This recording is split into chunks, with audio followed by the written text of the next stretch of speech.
So ఇప్పుడు మరి ఖమ్మం నుంచి కూడా గట్టిగా ప్రజలందరినీ సభకు తరలించాలని చెప్పి వద్దిరాజు రవిచంద్ర గారు కూడా వాళ్ళ నాయకత్వంలో మీటింగ్స్ పెట్టడం జరుగుతుంది.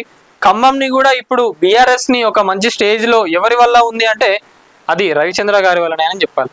తన కాన్స్టిట్యున్సీలో ప్రజలకు ఎలాంటి ఇబ్బందులు ఎలాంటి ఆపదలు వచ్చినా కూడా వెంటనే ముందు వరుసలో ఎవరుంటారంటే రవిచంద్ర గారే ఉంటారు.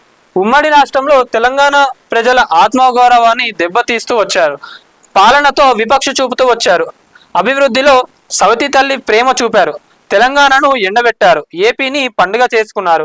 ఏపీ తెలంగాణ కలవక ముందు తెలంగాణలో కరువే లేదు, తెలంగాణలో పీడు లేదు, తెలంగాణకు ఆకలి లేదు. కానీ ఉమ్మడి రాష్ట్రం ఏర్పాటు కాగానే శాపం తగిలినట్టు తెలంగాణ వాడిపోయింది, ఎండిపోయింది, నీటికి గోసపడాల్సి వచ్చింది, సాగు పడిపోయింది, రైతుకు దుఃఖం మిగిలింది.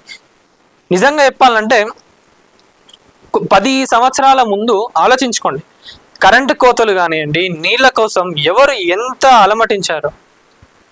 ఒకప్పుడు ఇన్వర్టర్లు రాత్రి అయితే చాలు కొవ్వొత్తులు పట్టుకొని అందరు కూడా కిందకు పోయి చదువుకోవడం కానివ్వండి అవన్నీ జరిగేది. తెలంగాణ వచ్చినాక 24 గంటల కరెంటు వచ్చింది.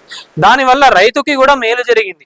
24 గంటల కరెంటు వచ్చింది కాబట్టే ఆ సాగు కూడా వచ్చింది. మళ్ళీ నీటి సదుపాయాన్ని ఇచ్చిండ్రు. ఇవన్నీ తెలియదా?